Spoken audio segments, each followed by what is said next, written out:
All right, guys, so over the next little bit, I want to try to go through each of the questions from your waves quiz to try to help you out, talk through things conceptually. All right, so I'm going to go through every single question. You're welcome to skip up to the questions that you need, and please do listen to the explanation. Don't just use the formula to get the answer. All right, so here we go. First one, a transverse traveling wave is moving through a medium. The graph shows for one instant the variation with distance of displacement of particles in the medium. All right, the frequency of the wave is 25 hertz and the speed of the wave is 100 meters per second.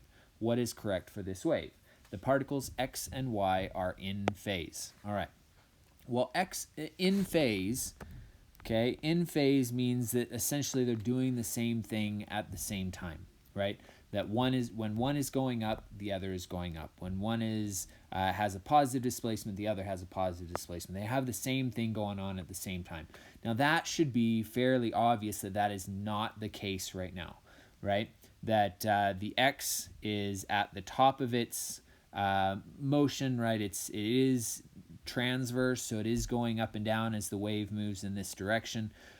So x is at the top of its motion, y is at the bottom of its motion, and it looks like the y is about to go up, the x is about to go down. So they're doing completely different things right now, so they are not in phase. Okay, letter B, the velocity of the particle of x is at a maximum. Well, you should understand by now that the maximum velocity always occurs at equilibrium.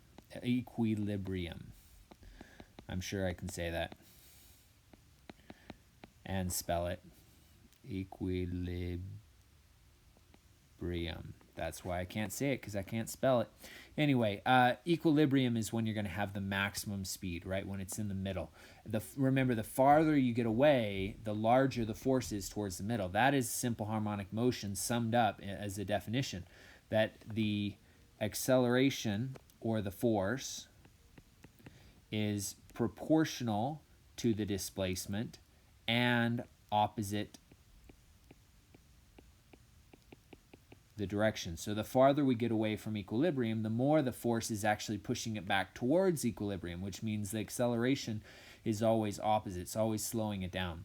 All right, unless we get to the top, and now it's going to start moving towards, but at the top, it's at rest. Okay, anytime you're at a max or a min displacement, that's the point where it stops going up and starts going down. Now, between up and down is 0. Okay, so at a maximum or a minimum, we know that the velocity of particle x is not a maximum. It's actually 0 there. All right, letter C, the horizontal distance between x and z is 3 meters. Well, we can, given the speed and the frequency, we can go speed equals frequency times wavelength.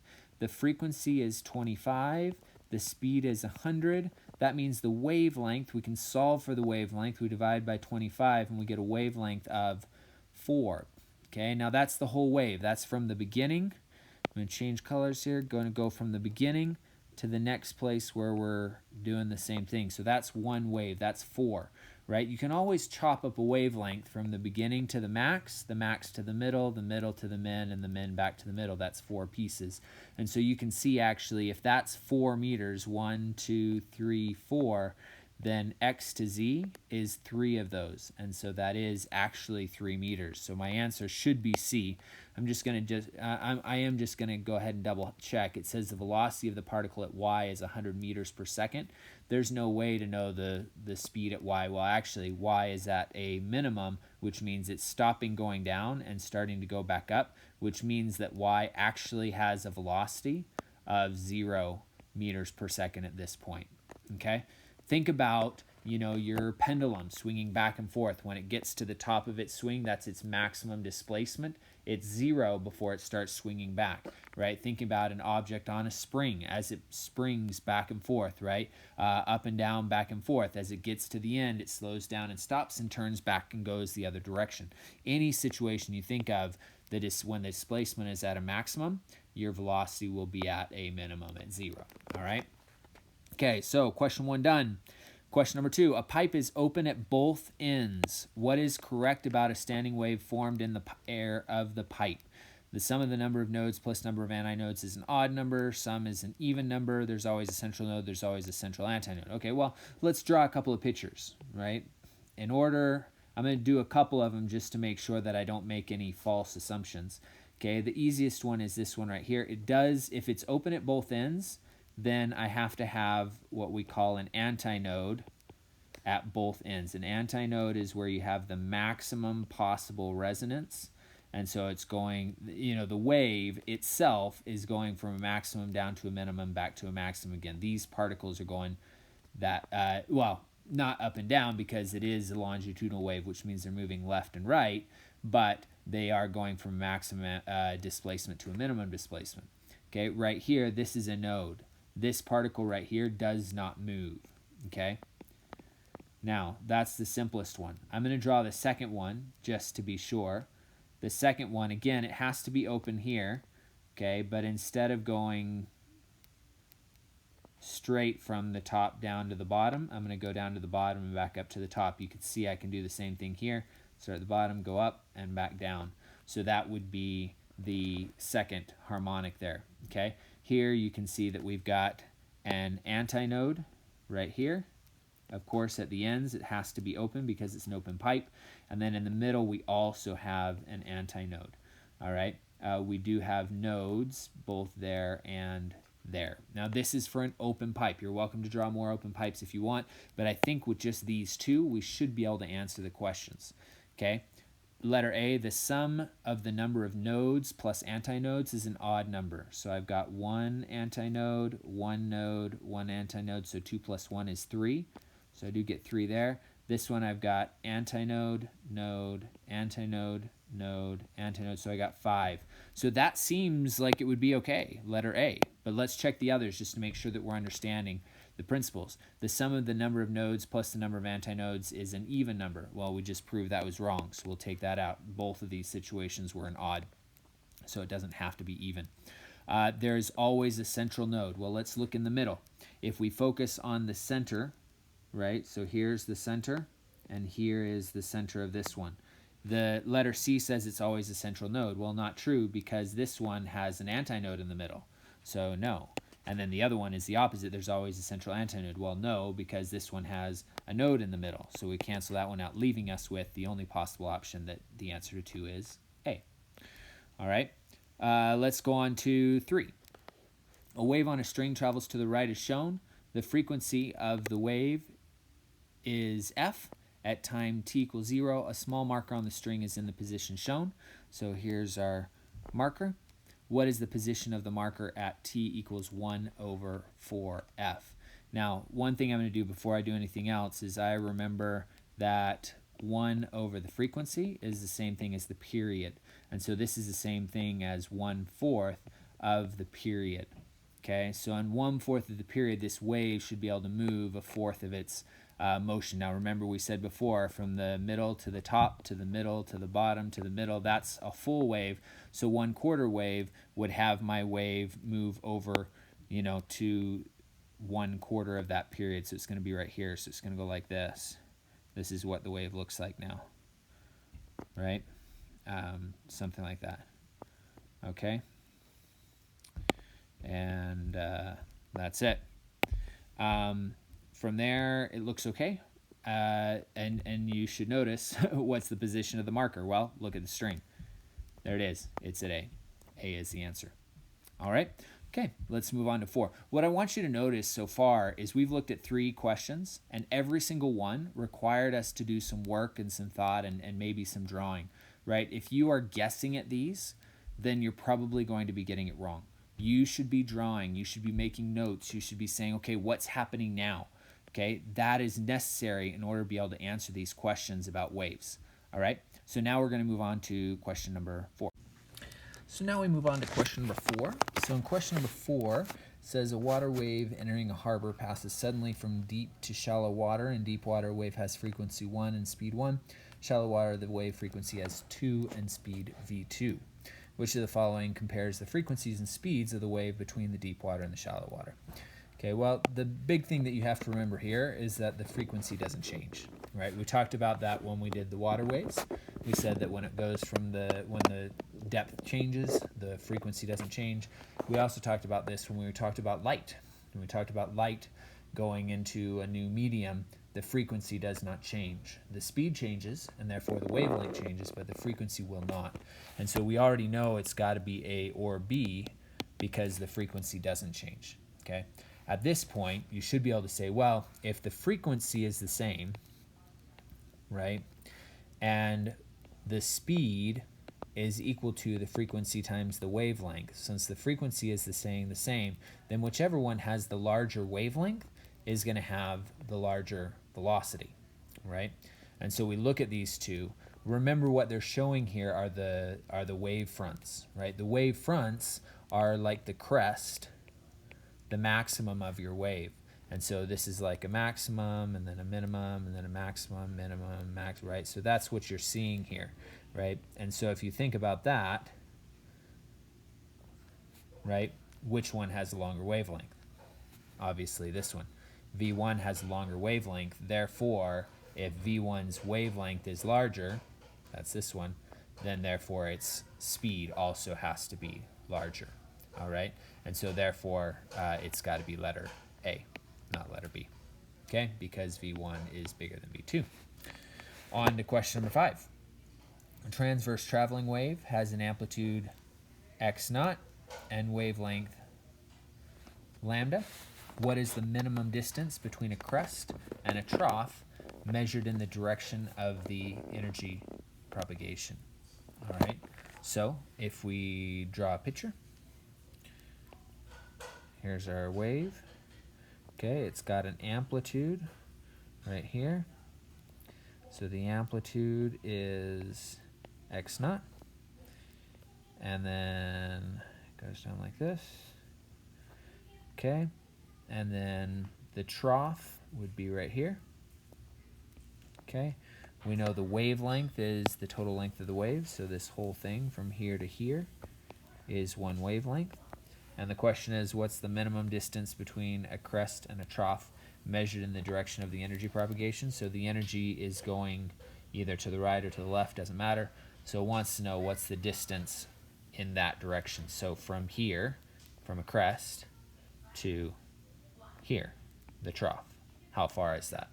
And again, if you've gotten comfortable with this idea, from the middle to the max, to the middle, to the minimum, to the middle, that cuts it into quarters. And so you can see very easily you cover 1, 2 quarters, and so therefore it's got to be half of the wavelength. This one isn't really worth canceling out the other options. That's the answer. All right. Okay, let's move on to number 6. So now we move on to question number 6. A wave pulse travels along a light string, which is attached to a frictionless ring. The ring can move freely up and down a vertical rod. So what it's saying is that this ring can slide up and it can slide down, so it's not fixed in place. All right. What is the shape of the wave pulse after reflection? Well, if it's not fixed, then it's going to reflect on the same side. Okay. The only time it flips upside down is if this is fixed in place. Okay. It also happens if it moves into a medium that's more dense, right? Because a medium that's more dense is going to act as if it's fixed in place, more or less. Okay, so we can take out A and B already because those are both situations where the wave flips. Okay, you can also see that at the front of the wave, you have this steeper, shorter side, and on the back of the wave, you have this less steep, longer side. So when we go back, the front of the wave should still be that shorter, steeper side, and then the longer, less steep one should be on the back. And so therefore, our answer is C. All right. Again, you have to have this understanding that if it's fixed, it inverts like this. And if it's not fixed, then it will not invert. It'll just stay where it is. Okay. Moving on to number 7. Okay. Number 7 is a fairly straightforward idea coming straight from your formula packet. you should, in this scenario, look in your formula packet, because there is an equation, kind of, that relates those two things, amplitude and the intensity. And if you look in subtopic 4.3, wave characteristics, you actually see it. It says that the intensity is proportional to amplitude squared, right? Now, if you're in mathematics applications, we've learned that if we have a proportional, we can rewrite it like this. We can go this I equals k times a squared, right? Which you can picture this as being your y equals kx squared, which that should make it clear that it's a quadratic curve, right? The x is being squared, therefore it's a quadratic curve. The quadratic curve is right there, letter A. So that's our only answer. Okay, moving on to number 8. Two wave pulses move towards each other as shown in the diagram. And the question is, which one shows what they'll look like in a short time? Well, if they're both in the same medium, both on the same string, then they have to move at the same rate. Okay, I noticed that if I just move over 1, 2, 3 like this, so there's that guy, and then this guy moves over 1, 2, 3, then it looks like that, right? And that's not any of these. And so I need to move over one more space. So I'm going to move it over one more space. This guy is going to be right here. And then this guy is going to move over one, so he's right there. Now, when you overlap like this, you have to do superposition, which means this one is -3 and this one is a +2. So if I put those two together, I get a -1. And I get that same thing for this set of blocks right here, which is +2 and -3. So again, I get the same thing, right? So in both those scenarios, I get -1. That, of course, is not one of the pictures. So the question then is, okay, well, what can it be? Well, let's go ahead and draw what's in between these two, right? If this guy is here, going like this, and then the blue one is in between, so it's like this, right? So what's going to happen then? Well, right here, I see 3 below. So I've got a 3 below there. I've got a 3 below and a 2 above here, so that means I'm going to have a 3 below. Then it'll have the interference like this, and then it'll be 2 above like that. All right? Now, I don't see that anywhere here, but I do see something that's pretty darn close right there. Okay, so what we're going to do next is let's see what happens if this green one moves a little bit further. And so we're just kind of looking at the different scenarios of what could happen as this plays out, right? So I'm going to move this guy. We tried moving in over 3 and 4. What if we move him over 4.5? So from here, 1, 2, 3, 4.5. So right here, just like this. Okay, this guy, we're also going to move over 4.5. So from the back, 1, 2, 3, 4.5. So right like that. Okay, so we've got some halves there.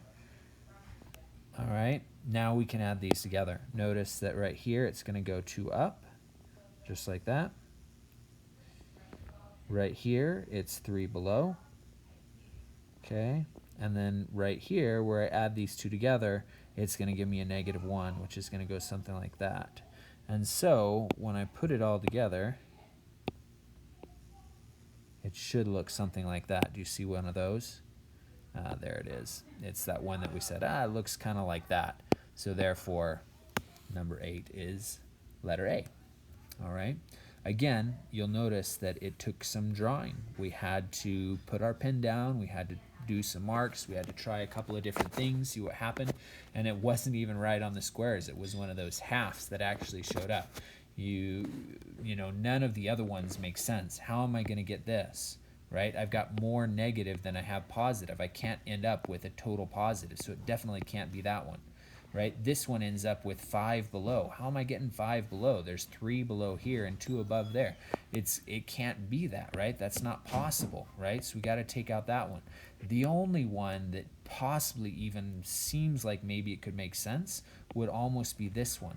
But, you know, look at this. I've got 6 squares below here, and I've got 4 squares above here. So no matter what, when I put them together, when I add -6 and 4, I should end up with a -2, right? Right here I've got +2 and -3. Those add up to give me a -1. That's not right. Right here I've got a +2 and a -1, 2, 3, 4. Those add up to give me a -2.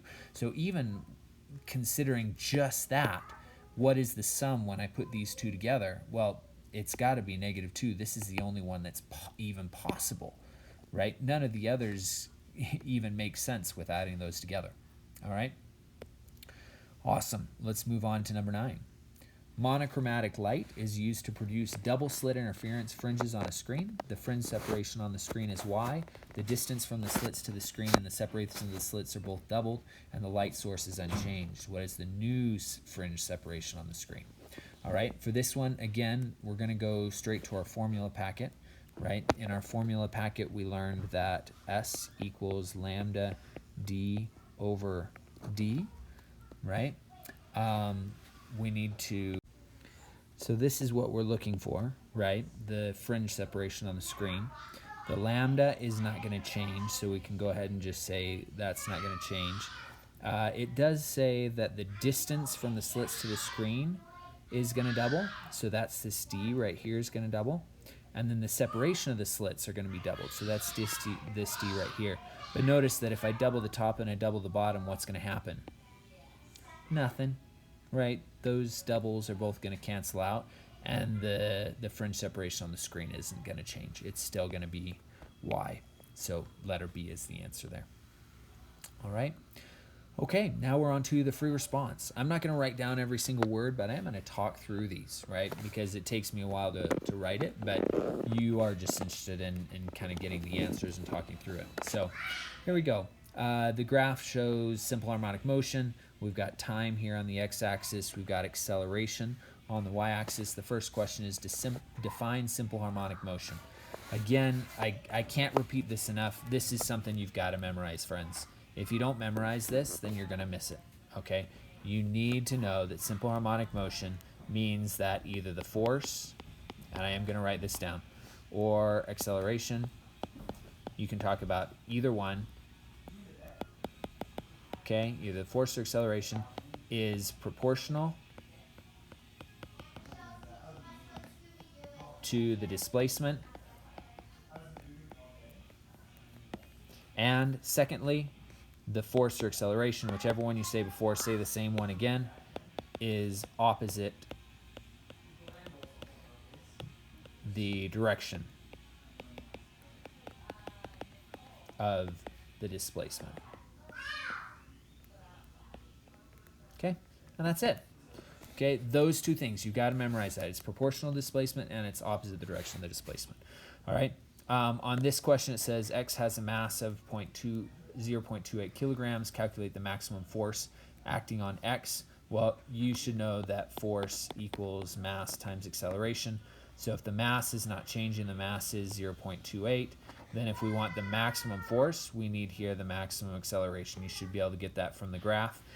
When I read the graph here, I see that it's about this number right here, which is from the side here, about 2.6. So 2.6 meters per second squared, and that goes in for your acceleration, and you should be able to solve for the force then. And that's it.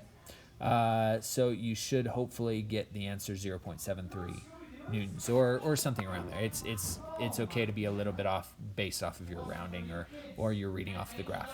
All right. Letter C says sketch using the original graph how acceleration of object Y varies with t. When the second object has the same frequency but a phase difference of pi/4. All right, so noting a couple of things. It says using the original graph. Please don't sketch your own down here. If you are doing it on your own paper, that's fine, but you must do this one first, okay? But if you have the test booklet, you need to do it on the original graph if they say so. Okay. The second thing that a lot of people missed, this is pi over 4. Remember, 1 period is 2 pi. Just like in mathematics, it's 2 pi radians to go all the way around a circle for those that have done radians. For those that haven't, you know that circumference is 2 pi r, right? The reason is because you got to go 2 pi radiuses to go around. That's what the 2 pi is. So it's 2 pi for 1 period. So pi over 4 is not period over 4, right? Because period over 4, if you did period over 4, then you would do 2 pi over 4, which would actually only be pi over 2. And so it needs to be divided by 8, which means you're not actually moving over a full quarter of a period, but an eighth of a period.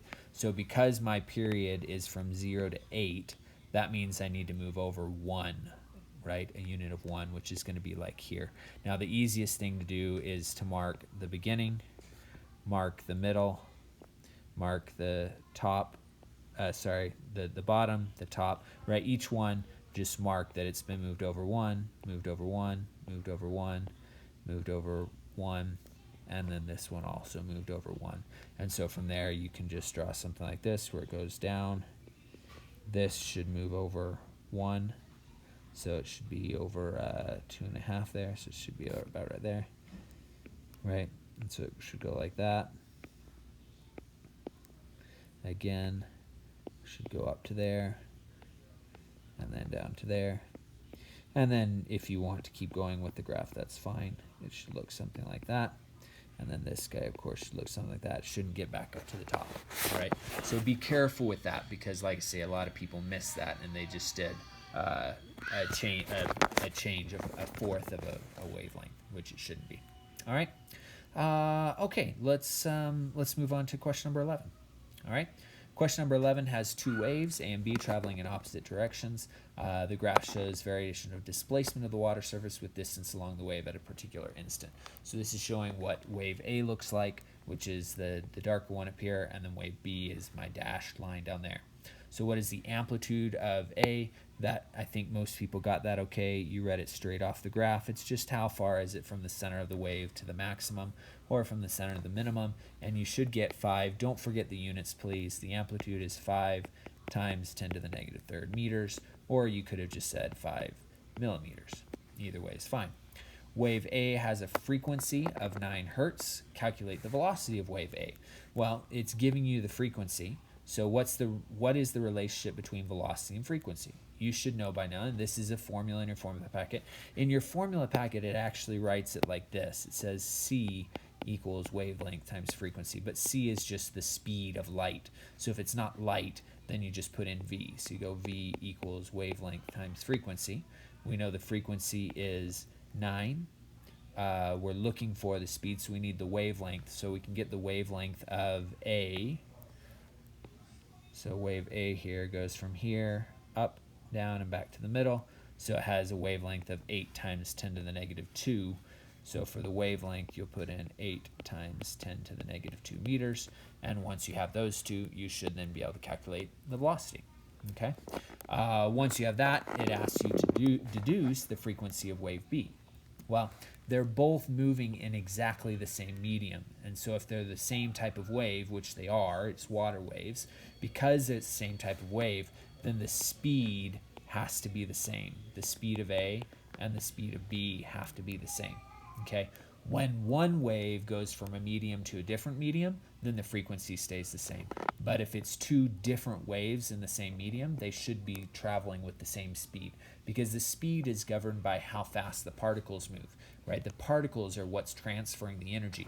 And so that's what you need in order to be able to answer question C. So now you know the speed, hopefully for that letter B, for 11B.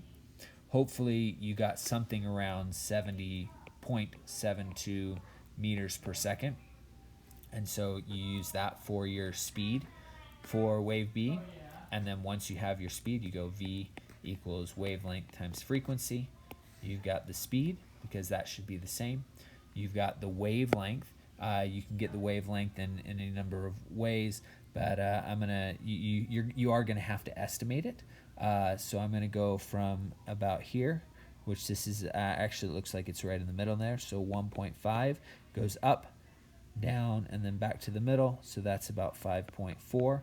So 5.4 minus 1.5 would be about 3.9. So I'm going to put in a wavelength of 3.9 times 10 to the negative second meters. And so then I should be able to find my frequency because I've got these two numbers. Hopefully you get something around 18. Remember the units is hertz, and that can be plus or minus. Okay, it can be a little bit bigger. This could be anything. I think they accepted from 3.8 up to 4.0. All right, so when you put that number in, it may give you a slightly different frequency, but you should be close. All right, letter D again says, on the original graph, sketch the wave that results from the superposition of wave A and wave B. Now, guys, this is 3 marks. 1 mark is 1.5 minutes on average, which means you have 4.5 minutes to draw this graph. Don't you dare go on there and be like, okay, I'm done. That is horrible. Take your time and draw the graph. I'm actually going to get rid of that. Okay. And while I'm at it, no, that's actually not what I wanted to get rid of. I don't know if I can get rid of it without ruining everything. So you know what? We're just going to draw it on there. We're going to change colors here. What's a nice color? Let's use let's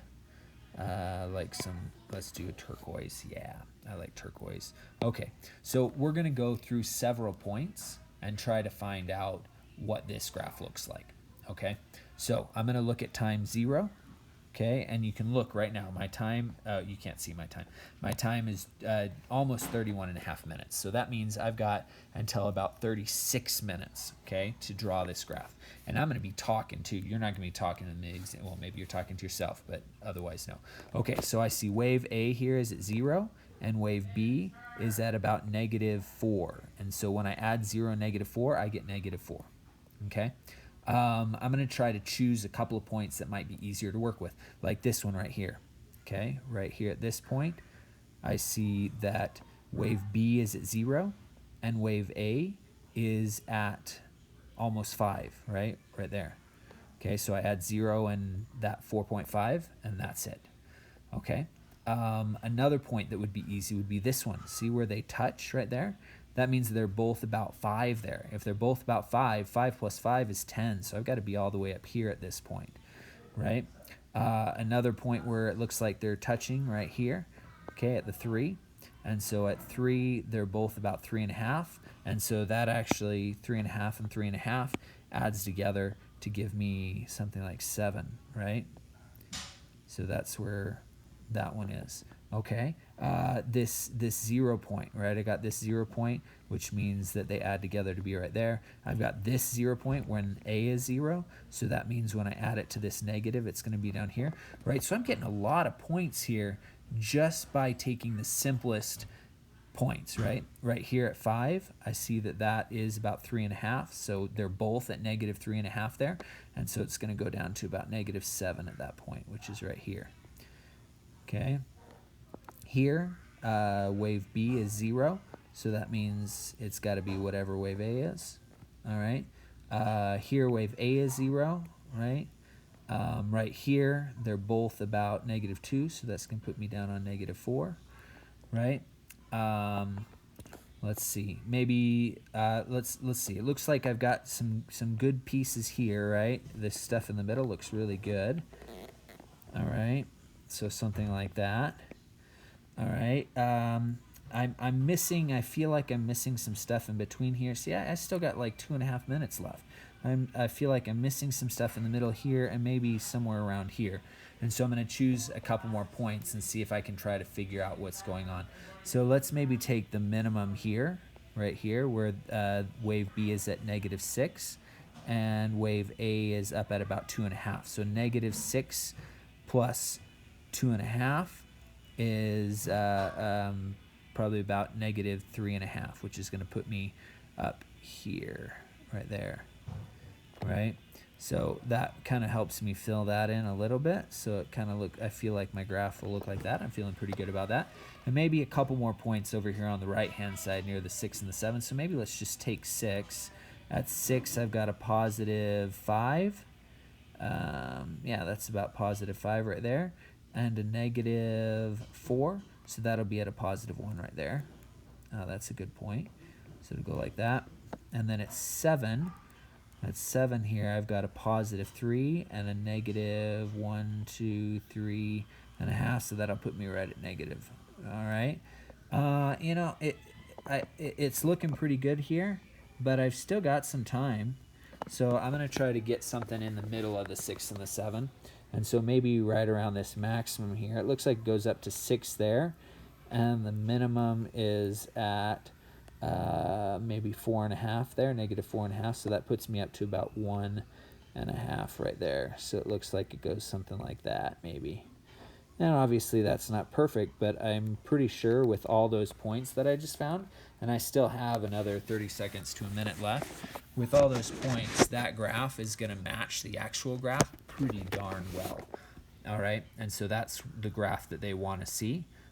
Take the time to get as many of those points as you can to get a nice smooth curve, because it is 3 marks, and so they are going to be looking for specifics. They wanted, specifically, they wanted the places where you had zeros, right? Sorry, not that one.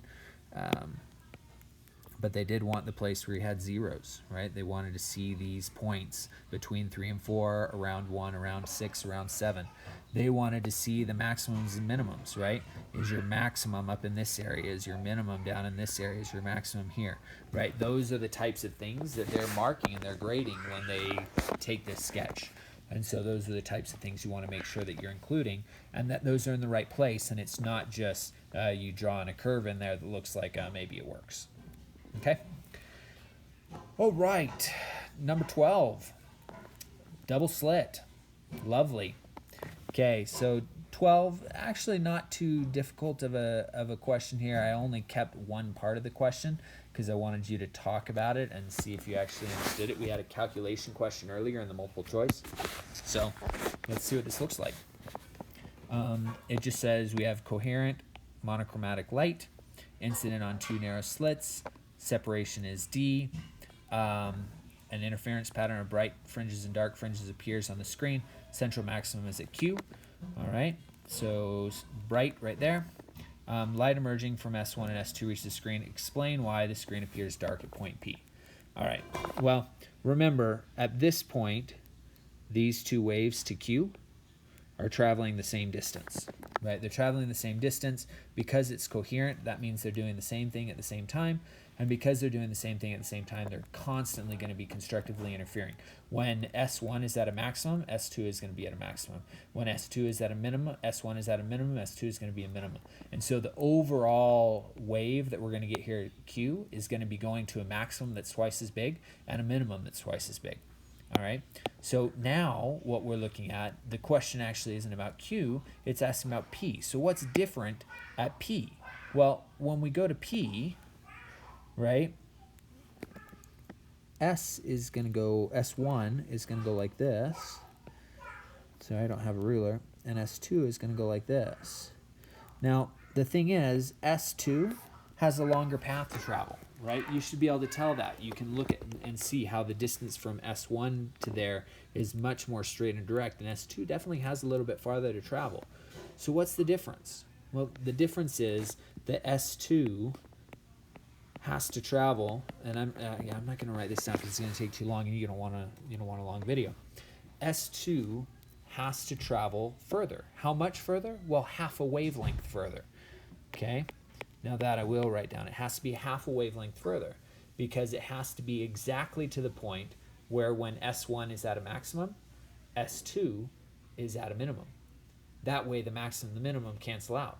When S1 is at a minimum, S2 has to be at a maximum. They have to be exactly the opposite. Not only that, but when S1 is at equilibrium, when it's at one of those nodes, those central points, not really a node because it's not a standing wave, but when it's at that middle point, S2 has to be there as well so that it's also at a minimum point. Right? So it's important that they match up exactly wrong, okay? Now, we say that this is the path difference. Okay. The reason being is that that's the difference, how the paths are different, right? Another way that you can say it is that you can say that they are pi or 180 degrees out of phase. Okay, and of course the other word that they're looking for here is destructive interference. Okay, but when you talk about destructive interference, you have to give one of these two reasons. Either that the path difference is 1/2 of the wavelength, so that it's half a wave off, or that it is pi or 180 degrees out of phase, which again means that you're half of the wavelength off. Okay, yeah, so that's the idea that they're trying to get at there. That's the only way you're going to get the dark fringe. Because it is the first dark fringe, then we're okay saying just this, that it's a half of a wavelength.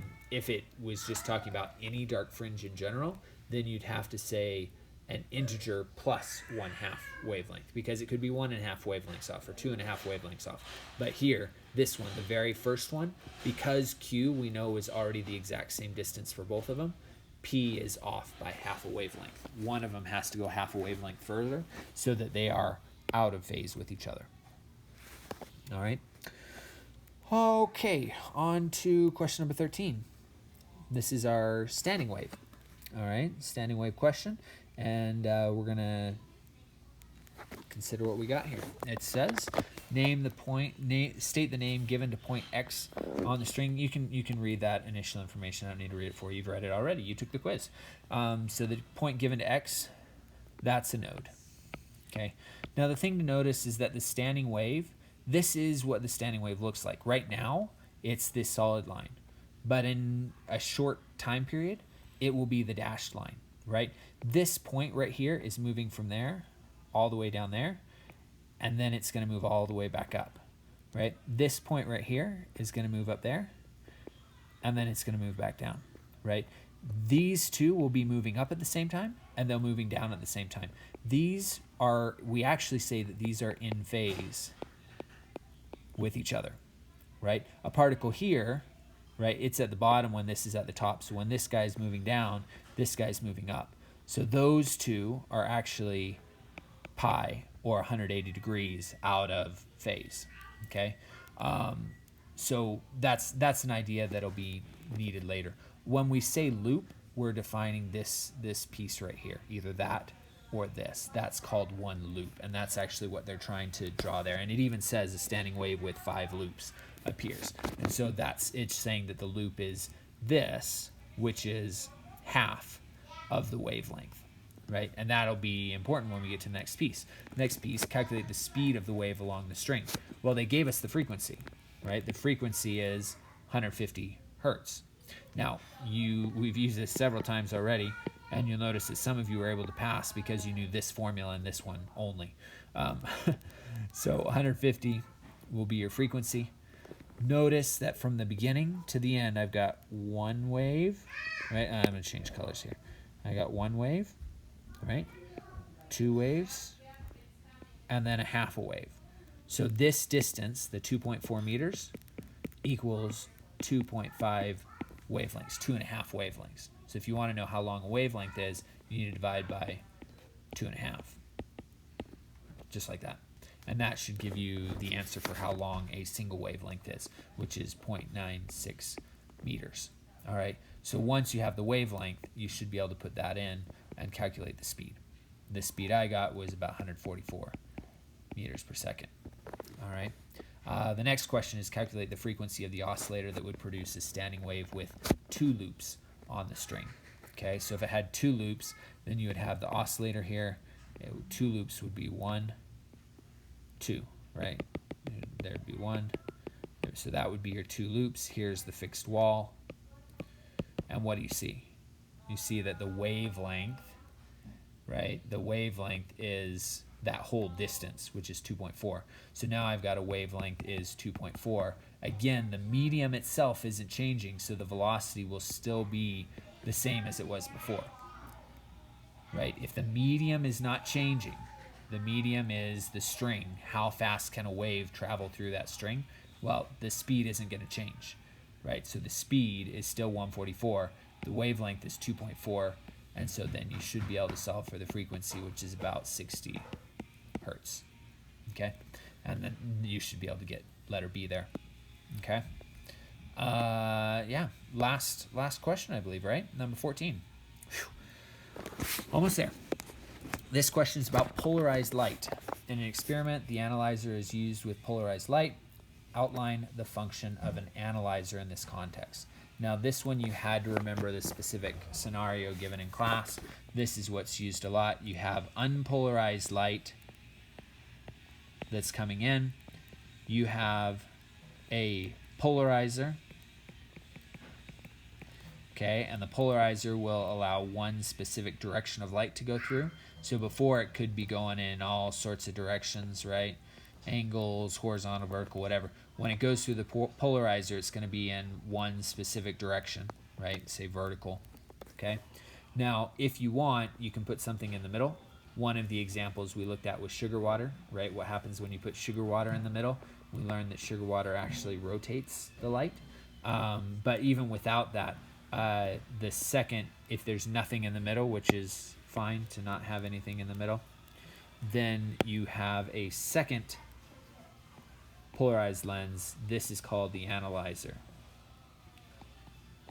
Okay, and the purpose of the analyzer is to take this polarized light and then measure the angle of the polarization, right? Because if I take the analyzer, if I know what angle I turn the analyzer to, then I can figure out what angle the polarized light is at. Okay, that's the purpose of an analyzer. An analyzer is used when the light is already polarized, so that's your first point. It's used with polarized light to figure out the angle of the polarization. You can then, of course, use it also to deal with intensity and things like that. The thing is that intensity is easy to measure. We just put a little sensor over here, and it measures intensity, right? You have that Malice's law, and a lot of you, I think, were thinking about that, where you have I equals I naught cosine squared of theta. Well, these are actually both very easy to measure. Intensity is easy to measure, okay?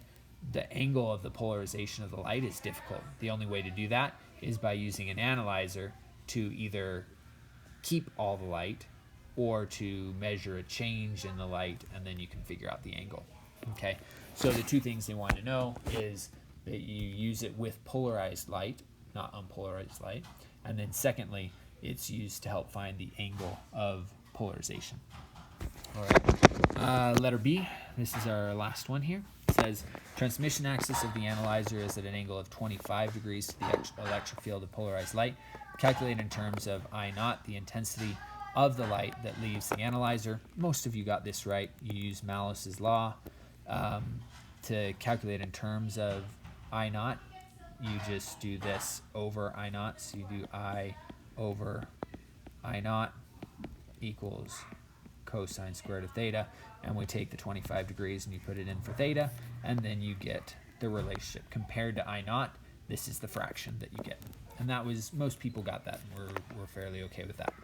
The last question, the angle between the transmission axis of the analyzer and the electric field is varied. On the axis, sketch a graph to show the variation with theta of the intensity of the light leaving the analyzer. Okay, so this is the final thing. If we're at 0 degrees with the polarizer, okay, if the angle is 0, then we should be getting the maximum amount of light through, right? As time progresses, as we turn it to the side, right, I told you that we're going to turn the analyzer here. As we turn the analyzer, the intensity should decrease until we get to 90 degrees. When it's perpendicular, when it's at 90 degrees, we should get nothing. And so it should look something like this. It should be kind of a curve like that, kind of a sinusoidal curve. And then after that, when we start to rotate again, it's going to be getting closer and closer and closer to being vertical again. And so then it's going to go back up to 180 again, just like that. And that's the answer for 14B. Oh, sorry, I lied. We have one last question. All right, and I hear whines that it's almost dinner time, so let me go quick. Tuning fork is sounded in the above tube, so there's sound vibrations coming here. The sound vibrations go down, they bounce off the surface of the water and come back. So how does that create a standing wave? Well, obviously this creates a wave. It's a longitudinal wave, right? Which means that the particles are moving back and forth, bouncing off of each other, but it does create a longitudinal wave, okay, going down. When it bounces off the surface, then we get a longitudinal wave going in exactly the opposite direction. Because we have two waves that are identical, going in opposite directions, then we get a standing wave. That's exactly what a standing wave is. The frequency of the tuning fork is 256 hertz. The smallest length for which a standing wave is established is 33 centimeters. Estimate the speed of sound in the tube. All right. Well, you should know for a closed tube, and again, this is one of those pictures I drew in the videos. If you haven't watched the video on tubes yet, you really should watch it because it talks about the open tubes and the closed tubes. But the shortest possible way this could be is for it to go like this. There has to be a node at the closed end, and then it has to be open. Remember the other question we did with the two open ends? When it was open ends, it had to have antinodes at the open ends. So this is an antinode at the open end. But a closed end always has to be a node, just like this. All right? And so therefore what you see, if we were to draw a line down the middle here, is I'm going from the maximum down to the middle. And then if I were to draw this piece over here, it would go down to the minimum, right? So let's think of a wave. If my wave starts at a maximum and goes to the middle, then it goes to the minimum, then it can go back to the middle, and then back to the maximum. Remember, we go max, middle, minimum, middle, maximum. Those are the 4 quarters of the wave. Okay? My wave is going from the maximum to the middle. Maximum to the middle. So I have exactly 1/4 of a wave. This, it said, was 33 centimeters. That is 1/4 of a wave. So you should be able to find a full wavelength, right? If this is 1/4 of a wave, we just need to multiply it by 4 and put it in meters. So 0.33 times 4 gives me a wavelength, right? How long is the wavelength? Well, you just multiply those out and you should get your answer, which is 1.32. Okay, once we have the wavelength, 1.32 meters, you should be able to do speed equals frequency times wavelength, and you should be able to get your final answer, just like that. Okay, and hopefully you should get something around 340. I think it's closer to 340 in this case, but yeah. The diagram shows an enlarged view of the tube and the 3 molecules of air in the tube. The length is 33 meters. So this is the same situation, right? So if we look at this, right, this is what our wave would look like. It would have a node there. Okay. Now, what this wave represents is that this point goes from a maximum here to a minimum there. Now, remember, this is longitudinal, so even though we draw it in this direction, what's really happening is that this x is moving up, and then it's moving down. It's a longitudinal wave. The y is as well, but look at this. The amplitude of the y is smaller than that of the x. So the y, yes, is moving, but see how it's moving less than this guy was. Okay, z is moving even less. Look at how short those are. That's his amplitude. So he's actually going to move up like this and down like that, so not very much. The guy at the end isn't moving up or down at all because he has 0 amplitude. All right? So these guys are all in phase with each other. They're all moving up and down at the same time, which is why you get that sound, that resonance, that wonderful vibration. I hope we get to hear this in class. But if not, this is what happens. Then we've got state the direction of oscillation on molecule Y. Well, Y is moving vertically. That's what it means. Okay, right now, we can't tell whether it's moving up or down at this instant, but we do know that it is moving up and down, which is vertically. The molecule with the greatest amplitude, well, we just answered that question, right? The X is moving the most. It has the largest amplitude in that standing wave. All of the others have smaller amplitudes. The closer you are to the opening, the larger the vibration is going to be. That's why you get, that's why you get the resonance and that lovely sound coming out of the ringing pipe. All right? Awesome. So that's it. That's the whole quiz. If you have any questions, please do let me know. But I hope that talking through this gives you the principles that you need in order to be able to answer these questions. All right? Later.